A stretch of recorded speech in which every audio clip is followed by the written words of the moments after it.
Y ya le damos la bienvenida a Gonzalo Sibila, Frente Amplio, un gusto recibirlo. Gustavo Penades, Partido Nacional, gracias por estar acá. En unos minutos ya comienza la sesión de la comisión que están trabajando ya en la Cámara de Diputados. Sibila, una primera consideración sobre este proyecto de rendición de cuentas que se llega a partir de un acuerdo, ¿no?, entre el Frente Amplio y el Poder Ejecutivo, ¿es así? Sí, estamos transitando un proceso de diálogo que tuvo una instancia de acuerdo. En primer término, decir que es una rendición de cuentas que tiene que asumir una realidad distinta de la vida del país. Nosotros estamos en una fase del ciclo económico diferente a la que transitamos en los años anteriores, y además las previsiones de crecimiento que hicimos al empezar el periodo no se cumplieron y no se van a verificar. Entonces, lo primero es revisar esas proyecciones y, en función de la realidad que tenemos, adecuar el presupuesto. O sea, lo que estamos discutiendo es la adecuación de la estrategia presupuestal del país a un contexto diferente. Y básicamente el camino que se elige es el camino de intentar, en un contexto más desfavorable, seguir adelante con el proceso que el Uruguay ha venido transitando en estos años, que es un proceso de crecimiento con distribución del ingreso, con mejoramiento, digamos, de las condiciones de vida de las mayorías sociales. Para eso optamos por un camino que es distinto al que propondría el pensamiento económico neoliberal, digamos. O sea, aquí hay algunos que reclaman un gran ajuste sobre el gasto público. Nosotros lo que tenemos en la rendición de cuentas son algunos diferimientos de gasto que implican, sí, menos gastos en el total del quinquenio en algunas áreas, pero muy moderados, y algunos ajustes sobre ingresos que fueron muy discutidos en la interna del Frente. Nosotros estamos comprometidos con el acuerdo al que se arribó. Hicimos propuestas en materia de impuestos a la riqueza, en materia de impuesto al patrimonio y demás. Son propuestas a las que no renunciamos, pero creemos que en esta etapa lo que se ha logrado es un avance respecto de la propuesta original que venía del Poder Ejecutivo. El Partido Nacional tiene una visión crítica, por lo que he podido escuchar por estas horas, sobre esta rendición de cuentas. ¿Cómo la vieron? Y bueno, la vemos con mucha preocupación, porque estamos entrando en un ciclo recesivo de la economía, como bien se decía aquí, pero parecería ser que el gobierno lo que ha optado es por porque el ajuste fiscal vuelve a recaer sobre el salario de la gente. O sea, cuando usted ve que el gobierno presenta un proyecto de presupuesto de rendición de cuentas que parte ya de la premisa que va a tener 4 puntos del Producto Bruto Interno de déficit. O sea, estamos hablando de casi 2.500 millones de dólares de déficit. O sea, el Uruguay va a gastar 2.500 millones de dólares más de lo que va a recaudar. Y a pesar de eso, se hace un ajuste por 460 millones de dólares, en los cuales el 75% de esa plata la va a poner el bolsillo de la gente y solamente el 25% restante lo va a poner el ajuste del Estado. Lo que nosotros hemos reclamado es que el Estado debiera de hacer, sin tocar ninguno de los programas de gastos sociales ni de educación, muy por el contrario, un esfuerzo mayor al que se está haciendo. O recurrir a algunos sectores de la vida nacional que hoy no están tributando nada. Por ejemplo, estamos diciendo por qué no se le pone el impuesto a primaria a la industria forestal, que en el Uruguay las grandes extensiones no pagan un peso de impuesto. O, por ejemplo, al sistema bancario, que se ha beneficiado con esta nueva ley de bancarización que ha habido y que eso ha implicado una ganancia anual de 120 millones de dólares más de los que se venía ganando tradicionalmente. Y a su vez también una política de ajuste en los gastos, que el gobierno tendría que dar un ejemplo de que entrando en una fase recesiva de la economía, de la cual el gobierno es gran responsable de la misma, y en ese sentido tratar de transmitirle a la población, bueno, le vamos a pedir a ustedes un esfuerzo fiscal importante, pero nosotros también vamos a hacer un esfuerzo desde el Estado. Y desde el punto de vista de cuáles son los sectores que en nuestro país no van a pagar impuestos o no se les va a aumentar la tasa del IRPF, lo que eso va a conllevar es recesión. Porque los sectores que más consumen van a empezar a consumir menos y eso va a tener como consecuencia el desenlace conocido, aumento de la desocupación, caída del consumo. El ministro Astori reconoció el otro día en la comisión que desde marzo del año pasado a marzo de este año, hoy debe ser más, se perdieron 33.000 puestos de trabajo en el Uruguay. O sea, la situación es una situación compleja. Y el gobierno, la sensación que por lo menos está empezando a dar es que el ajuste va por el lado de donde siempre se buscan los ajustes, que es el bolsillo de la gente. y nosotros creemos que también tendría que haber un ajuste de parte del Estado, que hoy no está viéndolo.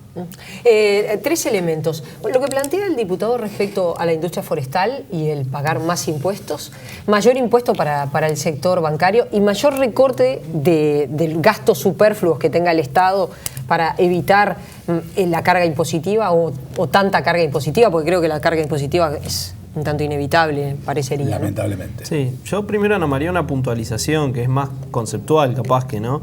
El diputado Penades establecía una contraposición entre las personas y el Estado, el agente y el Estado. Yo no comparto esa forma de dividir el escenario, digamos. A mí me parece que en todo caso tenemos que pensar al Estado como un factor que juega a favor de la transformación de la vida de la gente.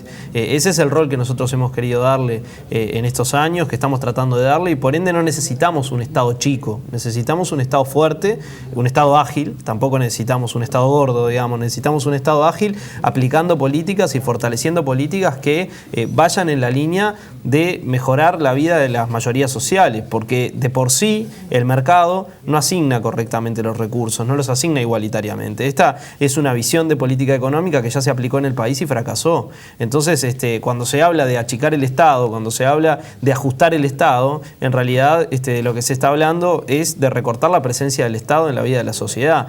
Claro, el diputado dice que no se toque gasto social, no se toque gasto prioritario. Bueno, habría que identificar de qué hablamos cuando hablamos de gasto superfluo, porque si tenemos algunos cargos de confianza para discutir, por ejemplo, cosa que yo estoy de acuerdo, de hecho hemos planteado incluso la posibilidad de aplicar un adicional en materia impositiva a los cargos políticos, porque nos parece bien tener ese gesto y lo vamos a seguir discutiendo. Ahora, ninguno de esos elementos mueve la aguja de la recaudación o de la distribución del gasto público. La realidad es que tenemos un gasto muy rígido en el Uruguay, porque hay una parte del gasto que no está en discusión, que tiene que ver con el dinero que el Uruguay gasta en pagar deuda, con el dinero que el Uruguay pone para pagar las jubilaciones, para pagar el sistema de salud, para pagar un montón de aspectos que en realidad su revisión no es tan sencilla, digamos. Tendríamos que dar una discusión, yo digo, más que sobre los incrementales, que es lo que estamos discutiendo básicamente en los presupuestos, sobre la línea de base del gasto. Tendríamos que encarar una reestructura profunda del gasto, lo decía el director de OPP el otro día en la comisión. La forma en que se discute, Álvaro planteaba, la forma en que se discute el presupuesto en el Uruguay dificulta que tengamos una discusión más estructural sobre cómo está distribuido el gasto público. Pero es un debate interesante para seguir dando. Nosotros en estos años lo que hicimos fue aumentar la incidencia del gasto social sobre el gasto público, o sea, esto que el diputado planteaba, que no se recorte el gasto social. Bueno, el Frente Amplio ha expandido el gasto social de manera sostenida, a pesar de las muchas críticas que hemos recibido por eso, y aumentar el peso del gasto público sobre el producto del Uruguay, porque necesitábamos un Estado invirtiendo en la gente, invirtiendo en salir de una emergencia social y de una postración productiva brutal que tenía el país. Hoy estamos en una situación difícil. Ahora la encaramos con fortalezas que no teníamos, y esas fortalezas las logramos consolidar en estos años. La fase recesiva del ciclo económico no es obra del gobierno del Frente Amplio. Aquí se ha dicho que se apliquen políticas contracíclicas. Yo estoy de acuerdo. Si el ciclo económico viene para atrás, tenemos que salir a invertir. La inversión en infraestructura, la inversión pública, en general se protege en este presupuesto. Tenemos algún debate sobre aspectos del gasto. Nosotros, por ejemplo, creemos que no hay que postergar gasto educativo, y estamos trabajando para eso en el seno de la bancada del Frente.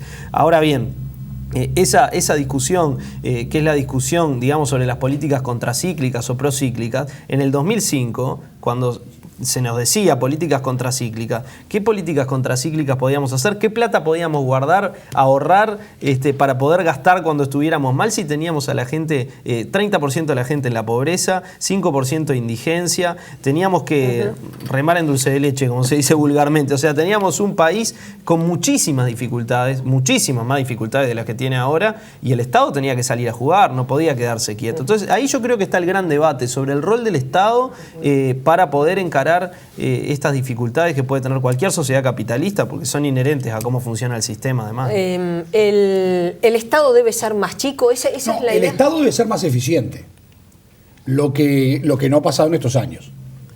O sea, si usted calcula que en el año 2005 el presupuesto nacional era de más o menos unos 4.000, 5.000 millones de dólares y hoy es de casi 14.000 millones de dólares, yo le preguntaría a los televidentes si ese aumento del gasto público ha tenido como consecuencia una mejora de los servicios que se le brinda en educación, en salud, en seguridad. Y la respuesta es no. Lamentablemente la respuesta es no. Porque recién ahora se han empezado a desayunar que el tema no era poner más plata, sino que el tema era poner más plata en donde se debía de poner más plata, pero además en ver la calidad del gasto. Y entonces recién ahora, cuando las cosas empezaron a apretar, empiezan a hablar de la calidad del gasto. Nosotros es inocultable de que ha habido una mejora sensible en el presupuesto de la educación, y lo hemos saludado todos, porque se ha podido. El país pasó de un Producto Bruto Interno de más o menos 15.000 millones de dólares a un Producto Interno de 55.000 millones de dólares. Eso ya multiplicó casi por 4. En ese escenario, lo que evidentemente se hizo fue aumentar el costo del Estado. Ahora, ¿la eficiencia del Estado se aumentó? No se aumentó. Entonces no es un tema de un Estado más gordo, más flaco, ni de privatizar o no privatizar. El tema es ser eficiente o no. El otro día, en la presentación del equipo económico, se nos informa que el aumento de tarifas que las empresas públicas han vivido no fueron hasta ahora para volcar en rentas generales, sino que era para sustentar a las propias empresas públicas. ¿Eso nos habla de una mayor eficiencia? O sea, ¿nos está hablando de que las empresas públicas han sido más eficientes? Bueno, el ejemplo de ANCAP ni lo hablemos. Cuando el ministro Astori dice que las únicas 2 empresas públicas que vierten a rentas generales dineros para sustentar el presupuesto son la ANP y la UTE, estamos frente a un grave problema. Entonces, en ese escenario, presentar una rendición de cuentas como la que se presenta y decirle a la gente, ustedes van a pagar más impuestos, porque además no se dice toda la verdad. Es verdad que el IRPF aumenta en los sectores más importantes o que reciben mejores salarios, pero también es verdad que se acotan las deducciones. Y entonces una familia que gana 50.000 pesos, en la mano gana 32. Y a eso se le podía hacer una serie de deducciones que beneficiaban a esos 32.000 pesos. Eso se va a poder hacer ahora acotado solamente hasta un 10%. Entonces, y no estamos hablando, porque además otra de las cosas que se ha puesto de manifiesto y conocimiento es que en el Uruguay lamentablemente los salarios no son como para festejar, sino que cuando decimos los salarios de mayor, hay que castigar a los grandes sueldos del Uruguay, y se habla de los que tienen más de 200.000 pesos. En el Uruguay más de 200.000 pesos ganan 5.000 personas. O sea, es casi que irrisoria la cifra. Entonces, en ese escenario, el contexto de una rendición de cuentas como la que se plantea, en la que el gobierno está anunciando que no se ha puesto de acuerdo con su bancada de legisladores, lo acaba de decir el diputado Sibila, en cuanto a no posponer algunos gastos relacionados con la educación, etcétera, etcétera, pero por otro lado hay una cantidad de cosas que sí se podían postergar. Algunas son simbólicas, es verdad. Pero cuando usted empieza a sumar lo simbólico y empieza de a 15 millones y de a 30 millones y de a 25 millones, mire que la cifra termina siendo importante también. Y eso es lo que no hemos visto en esta rendición de cuentas. Respecto al tema de las empresas públicas, en definitiva, si uno se pone a pensar cuánto dinero quiere recaudar el Estado, es menos que lo que costó la capitalización de ANCAP. Excepto lo que se dice, ¿no? Excepto la UTE y la Administración Nacional de Puertos, la ANP, las demás no vuelcan a rentas generales. ¿Qué explicación encuentra el Frente Amplio a este desempeño de las empresas públicas? Bien, yo antes que eso, Ana María, 2 puntualizaciones sobre lo anterior del diputado Penades. Una además para responder una pregunta que me habías hecho antes. En primer lugar, con el tema de la eficiencia. Nosotros estamos absolutamente de acuerdo que el Estado tiene que ser más eficiente. De hecho, intentamos cada día tratar de generar instancias de coordinación interinstitucional que permitan que los esfuerzos de distintos actores del Estado converjan en una misma línea de política pública. Ahora, yo pregunto eficiente ¿para qué? Porque estamos en un momento de la discusión política en el cual algunos actores tienden a colocar todo el peso de la discusión en los problemas de la eficiencia. Y detrás de eso se deja de debatir cuáles son los objetivos, ¿no? O sea, ¿eficiente para qué objetivos? ¿Estaremos de acuerdo en los objetivos? Porque hemos tenido estados eficientes para concentrar el ingreso, por ejemplo. En este país, durante la década de los 90, en la que gobernó el Partido Nacional, el Estado fue muy eficiente para concentrar el ingreso en manos de unos pocos. Crecía el país, pero el ingreso se concentraba. Nosotros fuimos bastante eficientes para distribuir ingreso. Creció el país, pero el ingreso se distribuyó. Eso lo dice cualquier indicador, no es una discusión entre el diputado Penades y yo. O sea, el debate es ¿para qué la eficiencia? Tenemos que ser más eficientes, claramente, pero tenemos objetivos de política absolutamente distintos y por eso también nos comportamos frente a los momentos de crisis de forma diferente. Al Partido Nacional le tocó hacer ajuste, ¿no? A otros partidos en este país les tocó hacer ajustes. ¿Qué ajuste hicieron? Aumentaron los impuestos al consumo, que son absolutamente regresivos, lo pagan más los que tienen menos. Aumentaron parejo impuestos a los salarios, que no distinguían entre los pequeños, los medianos, los grandes. Nosotros estamos abordando esto con otro enfoque. Lo segundo que quiero decir es que a mí me preocupa mucho la distribución funcional del ingreso, o sea, cómo se distribuye el ingreso entre el capital y el trabajo, que esa es una visión que probablemente no compartamos demasiado tampoco con el diputado Penades, porque yo tiendo a mirar la contradicción en la sociedad desde ese lugar y no entre el Estado y las personas, digamos. Y en ese sentido yo creo que tenemos que ser autocríticos, creo que tenemos muchísimo para hacer, hemos hecho planteos a nuestro gobierno en ese sentido, creo que tenemos que ir por gravar más la riqueza, por gravar más el capital y tratamos de incidir en la discusión de nuestra bancada, de nuestro gobierno, para que el peso sobre los sectores del trabajo sea menor. En eso estamos de acuerdo. Algunas iniciativas que el diputado Penades planteaba son iniciativas para considerar.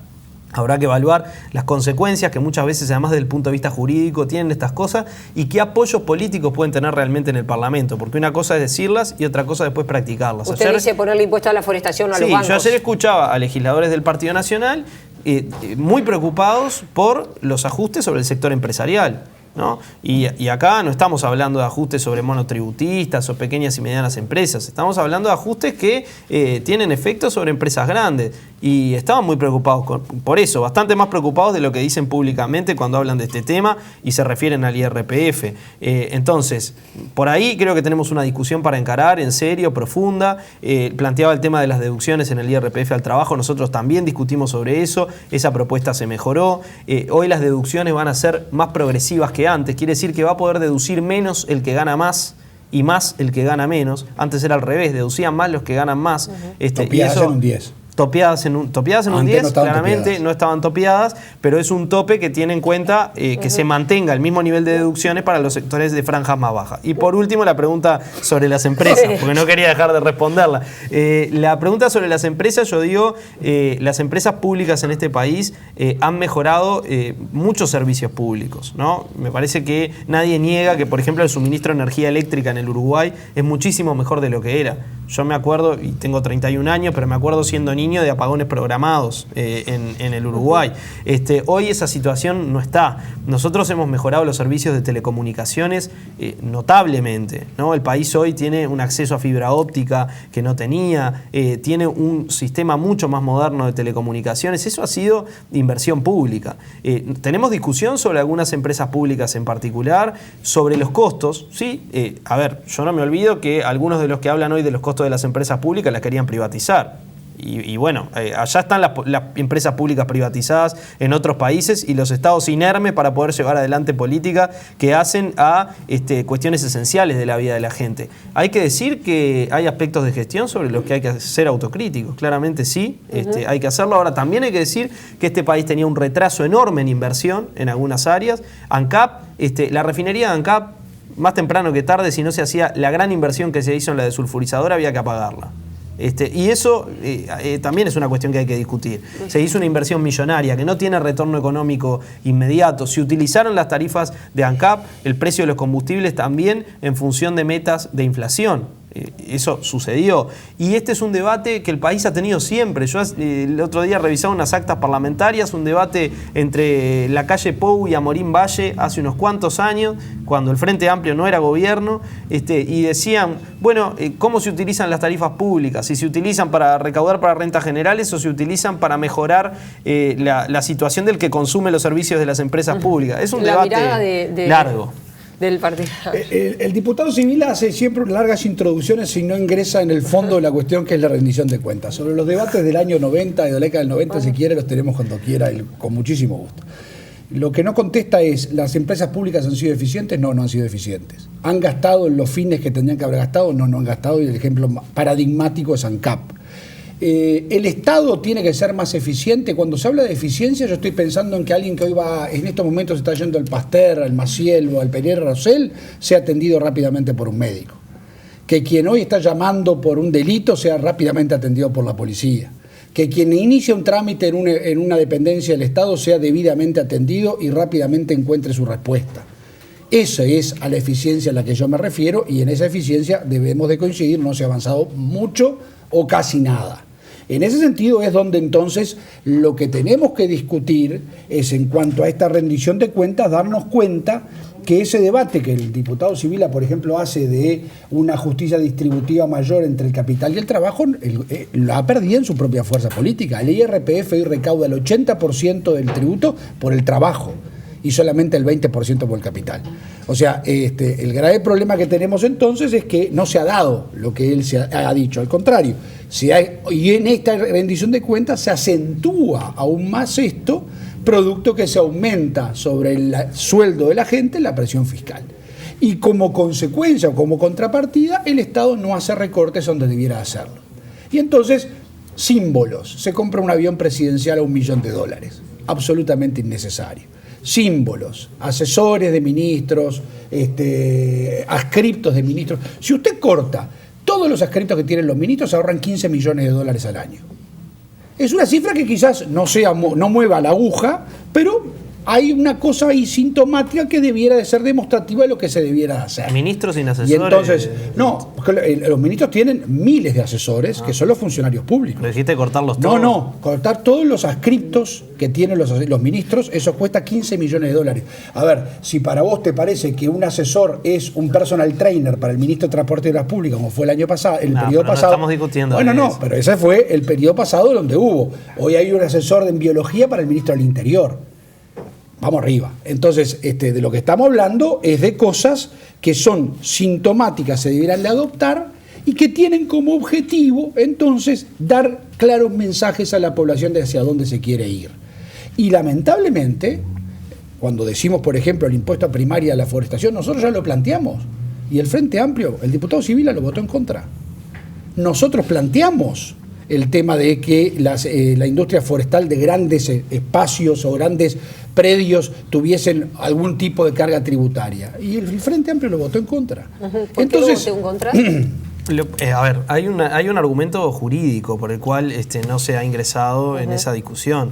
El país tiene compromisos asumidos en esa materia y deberíamos ir a una revisión profunda y seria, ¿no? De ese tema, porque además compromisos que asumieron ustedes. Hay que tener en cuenta, sí, y compromisos que se asumieron a partir de una ley de forestación que tiene este país, que se generó en el gobierno de Sanguinetti, que continuó el Partido Nacional con mucho énfasis, porque hay que decir que el negocio forestal fue un negocio promovido fuertemente por el gobierno del Partido Nacional, ¿no? Hay muchas historias en ese sentido, pero hay un avance indudable de la forestación en el país muy fuerte en ese momento, y el gobierno del Frente Amplio asume con esa realidad consolidada y dice, bueno, ¿qué hacemos con esto? ¿Damos para atrás con todo el proceso de protección, digamos, del sector forestal o avanzamos en otros eslabones de la cadena? ¿No? Ahí viene toda la discusión de las plantas de celulosa que ya venía instalada, etcétera. Yo digo, sí, a mí me preguntás, yo tengo una posición muy crítica respecto de eso. Tengo una posición muy crítica de la ley de forestación. Y pierde, ¿no? Sigue perdiendo la interna de su partido. Y tal vez sí, pero tal vez hay un contexto que dificulta que algunas propuestas de revisión de estas cosas bien profundas y serias como deben hacerse, se puedan concretar. Me quedo pendiente, pero ya nos vamos, la dejamos para la próxima, si le parece. Por ejemplo, la caja militar, que va a ir en otro proyecto. Interesante tema para sí, exactamente, porque bueno, tiene un déficit muy elevado y hay que discutir qué se hace, ¿no? Con la caja militar. Nos invita entonces para la próxima. Sí, venimos. por supuesto. Hasta si quieres somos columnistas. Sí, exactamente, yo te iba a decir eso. Gracias a ambos por haber estado. Nosotros continuamos en